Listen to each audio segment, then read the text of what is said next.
Hola, bienvenidos a este nuevo espacio que abrimos en Diario El País, un espacio para hablar de actualidad, de democracia, de todas las cosas que están pasando en este mundo, en el mundo pequeño, en Tarija, en Bolivia, en todo el mundo. Hoy tenemos con nosotros a Sergio Lea Plaza, un amigo comunicador, coordinador de Tarija de Aloba. Hace pocos días ha sido el congreso muy interesante que ha hablado, ha destripado todo lo que viene siendo la democracia en estos tiempos, y justamente de eso queríamos hablar. Bienvenidos. Muchas gracias, Jesús. Encantado de estar en este espacio del periódico El País contigo. Entremos directamente un poco. Cuéntame un poco cómo fue el congreso, cuáles fueron las principales conclusiones.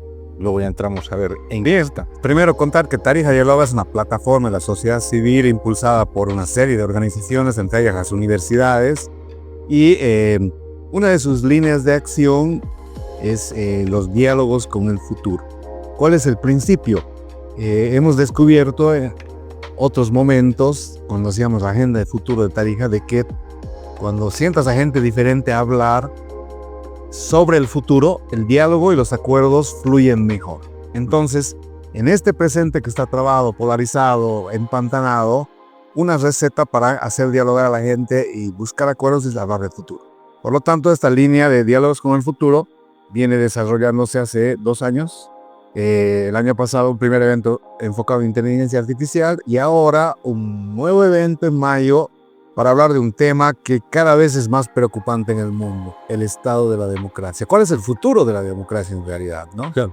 Puede ser más fácil hablar del futuro de la democracia que del presente, ¿no? Porque estamos viendo cosas increíbles. ¿Cuál es tu análisis? ¿En qué estado de salud está ahora mismo la democracia? No solo en Bolivia, sino un poco en el mundo, ¿no? Sí, y bueno, en este encuentro que vino gente de diferentes países del mundo, la primera conclusión es de que la democracia está sufriendo un grave declive en el mundo. Se están erosionando los valores democráticos y es que la gente, la población, las diferentes poblaciones ya no confía en la democracia. Pero también porque quienes han administrado las instituciones de la democracia lo han hecho mal. Han hecho que la gente ya no confíe, ¿no? No han dado respuesta a las demandas, a los problemas de las poblaciones. Y en tercer lugar, porque la democracia fue pensada en un tiempo analógico. O sea, hace 200 años, más o menos esta, digamos, segunda democracia, porque la primera fue la griega hace 2000 y tantos años. Esta segunda democracia fue pensada cuando no habían ni teléfonos, ¿no? No había ni telégrafos, ¿verdad? O sea, recién estaban surgiendo en ese tiempo. Y ha sufrido obviamente algunas innovaciones, pero no ha terminado de adaptarse a la era digital, a la tecnología de hoy, a las redes sociales, y queda desfasada en sus velocidades, sus lenguajes, las demandas, los temas, etcétera, etcétera, ¿no? Entonces, la conclusión es que la democracia cada vez está sufriendo este declive y están surgiendo en contrapartida los autoritarismos. En muchos lugares del mundo emergen los viejos fantasmas autoritarios y claro, en un momento de transición geopolítica hacia otro orden mundial se va a desordenar todo y va a nuevamente surgir la guerra, como estamos viviendo en Europa, en Israel, en Irán. Ciertamente estamos viendo la guerra, más bien que en este lado del mundo estamos más o menos tranquilos. ¿Es culpa de los que han administrado la democracia? Porque el Latinobarómetro hace como una década más o menos que viene advirtiendo que las nuevas generaciones no les importa tanto vivir en un espacio donde puedan votar como vivir en un espacio donde tengan seguridad económica y seguridad física garantizada, ¿no? Es algo que venían el Latinobarómetro advirtiendo hace mucho tiempo y hoy lo estamos viendo. Entonces, ¿es culpa de los que han administrado la democracia o nos han faltado alertas en algún otro lugar? Yo creo que ambas cosas, ¿no? Por un lado es culpa de quienes han administrado la política. Hay una crisis de la política en el mundo, ¿no? O sea, los actores políticos ya no gozan de credibilidad. Ya no es un orgullo ser candidato, ser actor político, ser autoridad como era seguramente hace 50 años, ¿no? Hoy es hasta alguna gente lo ve mal, porque claro, han fallado. Hay mucha corrupción, todas las cosas que ya sabemos de los sistemas políticos y la gente siente de que no hay respuesta a sus problemas. Pero sin duda, como tú dices, hay nuevas generaciones que han nacido ya en este sistema democrático, entonces no tienen el punto de comparación con otro momento histórico, no sé, la dictadura o otro sistema autoritario, ¿verdad? Y yo creo que también eso es en parte, ¿no? Que hay muchos jóvenes y ciertamente, como tú dices, el Latinobarómetro y otros estudios identifican que hay muchos segmentos de jóvenes que les da igual de que haya una dictadura o un gobierno autoritario si es que les resuelve ciertos temas o les da ciertas, digamos, libertades económicas, si tú quieres, ¿no? Entonces, ya como valor la democracia se está degradando bastante, ¿no? Ahora, el caso particular de Bolivia es bien interesante porque hay un estudio que lo presenta Ciudadanía, que es una organización de Cochabamba, y ellos dicen, miren, a principios del siglo XXI, año 2003, 2004 más o menos, estaba muy bajo. La confianza en la democracia era alrededor del 20% en la población. Y ellos hacen un seguimiento y dicen el año 2010 sube al 60%. Y en su interpretación es porque, claro, en ese tiempo se había aprobado una nueva constitución en Bolivia, la constitución del Estado plurinacional, que para la mayoría de la población era una nueva esperanza. Entonces había una expectativa muy positiva con el futuro. Pero siguiendo en la línea de tiempo, ellos mismos dicen que desde el 2012 empieza a bajar la confianza y llegando al 2023, 2024 está en 17, 18%, ¿no? Nuevamente, o sea, baja, hay un declive tremendo en Bolivia y claro, en el caso de Bolivia tiene sus particularidades, ¿no? Porque la democracia, finalmente, hay que aclarar que este no es un fenómeno que solo le toque a Bolivia, ¿no? Es verdad que en Bolivia estamos teniendo, digamos, unas instituciones que no se están tomando del todo en serio su propio papel, ¿no? Ahora vamos a hablar seguramente de estas elecciones que nos tocan, pero no es algo que sea un fenómeno que solo está pasando en Bolivia. Totalmente de acuerdo, es un fenómeno global que está pasando en todo el mundo, ¿no? Hay este informe de Latinobarómetros de Latinoamérica, pero también hay un informe de IDEA Internacional, que es una organización probablemente la más grande del mundo en promover la democracia, es una organización sueca. Ellos hacen cada 1 o 2 años sus estudios del estado de la democracia y te va mostrando cómo han ido cambiando los países de regímenes democráticos a híbridos, ¿no? Y algunos de híbridos ya autoritarios. Eso está pasando hoy en el mundo y tenemos países que tradicionalmente eran súper democráticos, digamos, ¿no? Que están con narrativas más autoritarias también. Está emergiendo en Europa la ultraderecha. Primera vez después de la Segunda Guerra Mundial que una fuerza de ultraderecha que le da un guiño a los nazis, digamos así, la alternativa por Alemania, es la tercera fuerza de Alemania, ¿verdad? La tercera fuerza y está creciendo, ¿verdad? Bueno, Lolio está gobernando en Italia y otros países, ¿no? Que tienen ya gobiernos de ultraderecha, que son gobiernos más allá de la ideología de liberal o que tú quieras, o sea, hay un componente autoritario fuerte. Y creo que hay algo bien interesante, que hoy el lugar donde se construye sobre todo la narrativa y las opiniones públicas es la esfera digital, las redes sociales. Y el problema es que las redes sociales están configuradas en este tiempo para polarizarnos. Entonces, el problema no es solo, digamos, de la institucionalidad democrática, es de la sociedad. La sociedad se está polarizando cada vez más en todo el planeta. Las redes sociales nos polarizan, nos agrupan en burbujas donde consumimos los mensajes de gente que piensa igual a nosotros. Porque hay un algoritmo que sabe que a Jesús Contín le gustan las corbatas rojas, digamos, ¿no?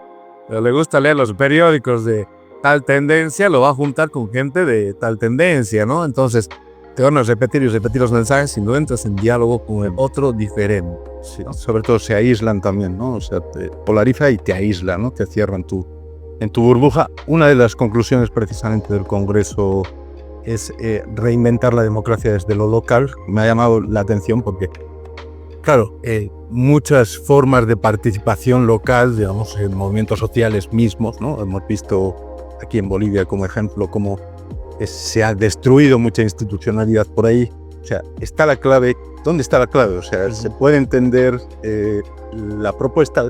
Si nos la puedes explicar un poco. Sí, gracias. Es muy interesante esta perspectiva. A este evento vino un inglés, Jean-Paul Faguet, que viene estudiando los procesos de descentralización y participación popular en Bolivia. Y también estuvo Carlos Hugo Molina. Carlos Hugo Molina, como tú sabes, es uno de los principales autores de la Ley de Participación Popular del año 94. ¿Sí? Esta ley ha transformado el país y le ha generado poder a lo local. Más allá de los errores, aciertos, las virtudes de ese proceso, lo que concluíamos en este encuentro, que fue muy lindo porque no solamente eran conferencias, había también, fueron 2 días de diálogo. Había unas mesas donde la gente podía dialogar entre sí, ¿no?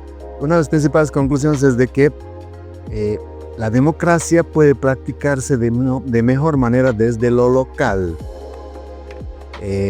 A nivel nacional es mucho más complejo. Y esto ya lo sabían los griegos hace 2500 años, ¿no? Porque las ciudades griegas, las polis, eran pequeñas, ¿no? Obviamente en una democracia excluyente solo participaba alrededor del 5% de la población, pero bueno, entre ese 5% se conocían, eran chicos, podían interactuar, dialogar y tomar decisiones. Entonces, ese es el punto de partida para pensar que la democracia hay que reinventarla desde lo local.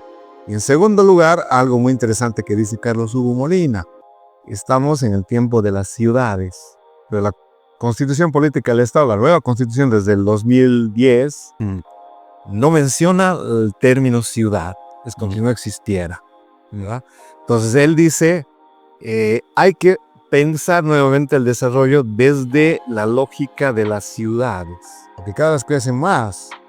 Entonces, lo local, las ciudades, la cercanía, son los, digamos, factores claves para repensar nuestras democracias en América Latina, ¿no?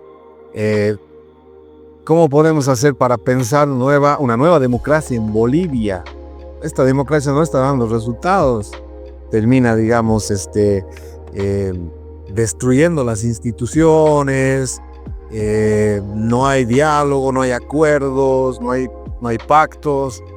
No está funcionando, ¿no? Se resume solo a ir a votar y que te reconozcan ciertos derechos, pero hay una manipulación tremenda del sistema judicial, no hay control, no hay independencia, todo. O sea, la democracia liberal no está funcionando. Entremos en el tema boliviano. Sí. No está funcionando. En Bolivia, de hecho, el voto no es un derecho, ¿no? No es un derecho, es una obligación, ¿no? Ah, claro. Sí, derecho y obligación. ¿Cómo puede impactar esto? Interesante, ¿no? En muchos países es solo un derecho, no es obligación. En Estados Unidos, por ejemplo. Y claro, mucha gente no va a votar, ¿no? Ah, claro.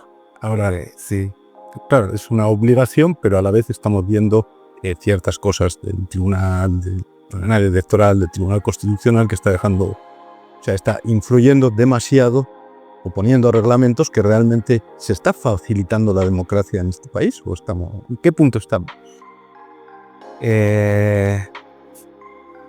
Yo creo que no se está o sea, hay un interés por facilitar en alguna gente, pero hay otra gente que no facilita, ¿no? Y claramente los poderes del Estado no facilitan, desde el Ejecutivo sobre todo. Más bien lo que hacen es obstruir y llevarla a su lado, ¿no? Porque se ve con mucha claridad.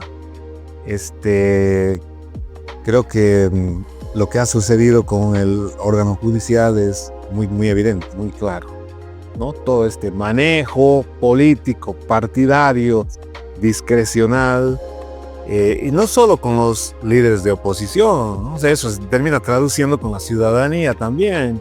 ¿Cuánta gente sufre por juicios, por procesos que no tienen resultados y que si alguien en el otro lado acciona, digamos, esos mecanismos ocultos, esas agendas ocultas, esos sobres bajo la mesa, se cometen injusticias, ¿no? Entonces, no está funcionando el Poder Judicial, pero también el Poder Electoral. Siento que ha caído en muchos momentos cuando era una de las salvaguardas, ¿no? Uno de los ejemplos que sobrevivían un poco.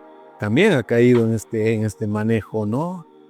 Ahora intentó reivindicarse con esa cumbre que hicieron el otro día, pero también ha tenido parte, creo que en este manejo discrecional, ¿no? Las inhabilitaciones que se han ido dando, que han generado protestas y problemas en Bolivia, tienen que ver con eso también, ¿no? En su momento, la participación, la ley de participación popular, en fin, había partidos que poco a poco han ido perdiendo el rol. En esta misma elección estamos viendo partidos, digamos, que son familiares, ¿no? Son empresas, son SDL o son partidos que eligen directiva en ajena. En realidad, no sé, ¿es necesario recuperar los partidos o hay otra forma de sostener una democracia sin partido? Creo que esa es una gran pregunta que no tiene una respuesta clara en el mundo, ¿no? O sea, poco la mayoría yo creo que dice que sí, los partidos son un mal necesario, porque finalmente terminan siendo los vehículos que llevan un poco a una parte de la ciudadanía, etcétera. Pero hay una crisis tremenda de los partidos, ¿no? Entonces yo creo que se han hecho experimentos en Bolivia con las agrupaciones ciudadanas que no han terminado de funcionar, sí, en algunos municipios, en algunos espacios locales, ¿no? Pero no hay un salto a lo nacional y al final se hacen alianzas entre agrupaciones ciudadanas y luego se rompen, se dividen, no sé qué. No terminan de funcionar las agrupaciones ciudadanas. Creo que será un intento de respuesta a tu pregunta, ¿no? O sea, los partidos debiesen convivir también con expresiones ciudadanas que no tienen un dueño o una corporación que está por detrás, un directorio familiar, como tú dices, ¿no? Entonces, creo que no ha terminado de suceder. Se han convertido más en pequeños partidos, las agrupaciones ciudadanas, con un caudillo que es dueño, ¿no? Sin embargo, yo creo que hay que repensar los partidos, pero es sobre todo, ya no tanto desde la normativa, desde las leyes, desde lo institucional, sino desde lo ético. O sea, si tú tienes un grupo de gente que tenga otra ética y conciba la política de otra manera y tenga una pegada en la población, esa gente puede hacer un partido y si fuesen así todos los partidos, te aseguro que estuviésemos en otra convivencia democrática, ¿no? Entonces, no sé si pasar tanto por leyes, por reformas, por ese tipo de cosas, los partidos. Estamos yendo en una situación políticamente crítica, pero económicamente también. ¿Qué esperas que pase? ¿Cuál es el pálpito? ¿Crees que habrá elecciones? Habría que empezar tal vez por ahí. Bueno, parece que van a ver, ¿no? Parece que se le ha ganado por lo menos esta partida a Evo Morales, ¿no? Y que no ha terminado todavía el juego, pero pareciese que se van a dar las elecciones como han sido convocadas. El órgano electoral ha recibido un espaldarazo del conjunto de actores, menos por ahí algunos, pero sí del resto, ¿no? Por lo menos de la oposición, y también estaba Andrónico en cierto momento en ese reunión, ¿verdad? Sin embargo, yo creo que estamos en un momento de agotamiento de este ciclo gubernamental y probablemente del ciclo estatal plurinacional. Hay algo muy interesante que nos decía este inglés Paget. Él decía: Bolivia fue pionera en el mundo en poner en el siglo XXI a la identidad en el centro de la política. O sea, toda esta emergencia popular, después del gobierno de Evo Morales, puso a lo indígena en el centro, ¿sí? O sea, nos decía, Bolivia hizo eso. Hoy eso lo están haciendo en Europa, en Estados Unidos, digamos, América primero, ¿verdad? Estados Unidos primero, en Italia acaban de aprobar una ley donde ya no reconocen a los nietos de italianos que viven en otros países. Los inmigrantes hay que ponerles un muro, ¿no? O sea, lo identitario, ¿no? Lo italiano, lo alemán, lo norteamericano, no sé, ahora está poniéndose en el centro de la política. Entonces no sé si eso, este amigo Faguet.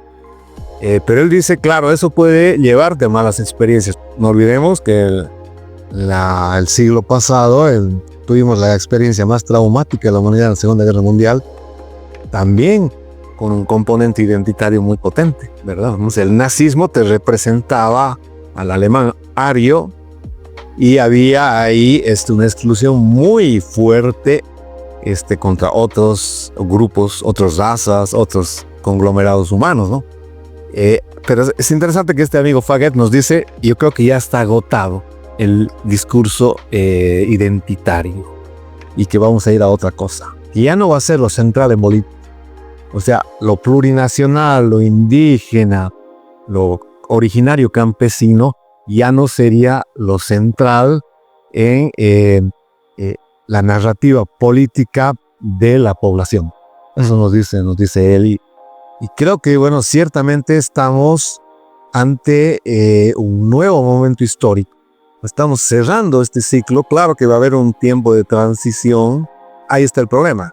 Que si este próximo gobierno no tiene el suficiente apoyo y no tiene la capacidad para dialogar y construir pactos, acuerdos, no solo con los políticos, sino con la sociedad, la academia, la empresa privada, va a ser muy débil. Y ese momento de transición puede ser peligroso porque pueden surgir, hay de hecho, fuerzas que ya están pensando en sacar al próximo gobierno, ¿no? Entonces, yo creo que estamos en un momento de cambio hacia otro ciclo. Lo que no está claro es hacia dónde exactamente. Pareciese que estamos intentando girar hacia el liberalismo, ¿no? Así como está haciendo otros países en el mundo. Sí. Otra de las conclusiones era precisamente Estado, mercado y ética democrática, ¿no? Que parece que va a ser también uno de los pilares de fondo en este debate electoral hacia el 17 de agosto, ¿no? El rol del Estado y el rol de los individuos en todo esto. ¿Qué nos deparará? Bueno, no sé si te atreves a hacer algún tipo de proyección, no tanto por quién ganará, sino en qué llevará la futura asamblea, más que incluso más importante que el gobierno. Sí, bueno, interesante lo que dices. Ahora, estamos en realidad en un momento de crisis multidimensional, ¿no? Porque hay una crisis económica, una crisis política, hay también una crisis social, una crisis ética, etc. Entonces, yo dudo que el próximo Parlamento, la próxima Asamblea Plurinacional, refleje realmente las necesidades, las demandas, los requerimientos de la sociedad en ese contexto de crisis, ¿no? Pero bueno, no me atreveré a decir más. Esperemos que se construyan ahí acuerdos, sea cual sea el gobierno, aunque parece que la oposición por primera vez está primera, ¿verdad? Todas las encuestas la muestran a la oposición. Bueno, el bloque de oposición, si se junta, puede tener un desempeño muy fuerte, ¿no? Digamos, si sale la oposición o sale el oficialismo, cualquiera de los dos tiene que construir pactos. Lo que parece que está claro es que se ha acabado la hegemonía. Esta hegemonía que hemos mantenido durante 20 años, ¿no? Porque yo no sé si realmente la economía va a acabar de marcar el voto final, o porque está marcando el contexto, pero a la hora de meter la papeleta en el ánfora, evidentemente va a pesar la economía, pero no tanto quién saca al país, sino quién saca a mí y a los míos, sin sufrir tanto de estas. Eso después se reflejará también, o sea, la supervivencia política en función de la elección económica y las decisiones que se vayan a tomar. Se hace complicada la elección y la supervivencia, ¿no? Por eso yo creo que es más importante, digamos, la asamblea, casi más importante la asamblea, el rol que vaya a jugar en ese equilibrio político que el propio gobierno. No, me parece sumamente interesante lo que dices, ¿no? Porque, por ejemplo, un votante general, digamos así, promedio de Santa Cruz, va a poner con mucha fuerza en el centro la economía a la hora de decidir su voto, ¿no? Porque Santa Cruz ha construido esa narrativa de que, entre comillas, es la locomotora económica, de que genera oportunidades. O sea, hay una aspiración ahí a ser una economía más liberal, ¿no? Tenga menos trabas, menos Estado, etcétera, etcétera, ¿no? Y ellos creo que sienten que la crisis es, o sea, desgarradora, muy fuerte, está destruyendo las oportunidades y eso va a impulsar su voto. De hecho, Santa Cruz tiene ahí un voto opositor muy grande, ¿no? Probablemente más grande de Bolivia.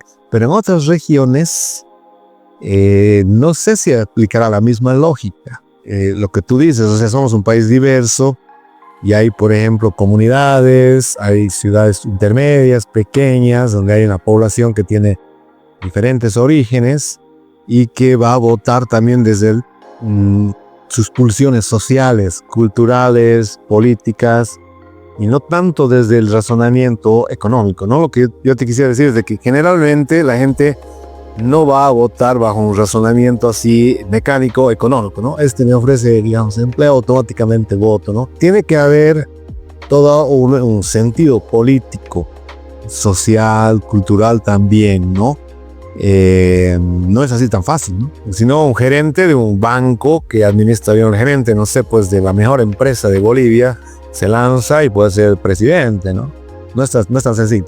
O sea, la gente valora otras cosas como tú muy bien dices, ¿no? Bueno, gracias, Sergio. Creo que nos hemos quedado sin tiempo. Seguiremos hablando porque efectivamente nos vienen tiempos de mucho desafío. Gracias por venir, gracias por la labor que están haciendo, porque realmente necesitamos mucho diálogo, mucho compartir ideas y menos perra en las redes, ¿no? Necesitamos diálogo, más reposo. No, muchísimas gracias a ti, Jesús, al periódico El País, por la labor que hacen en Bolivia y bueno, por el apoyo que han venido dándole a esta plataforma Tarija Dialoga. Y creo que hay una coincidencia plena en que necesitamos abrir espacios de diálogo, de encuentro entre gente diferente, ir construyendo acuerdos, ¿no? El futuro está también en crisis. Y si no empezamos a imaginar otro futuro, vamos a seguir reproduciendo este presente. Y es el término que hemos inventado en Tarija Dialoga, que es infuturo. O sea, que no hay futuro, sino se continúa reproduciendo este presente y creo que nadie quiere que se reproduzca este presente. No, o sea que muchas gracias, Jesús. Gracias, Sergio.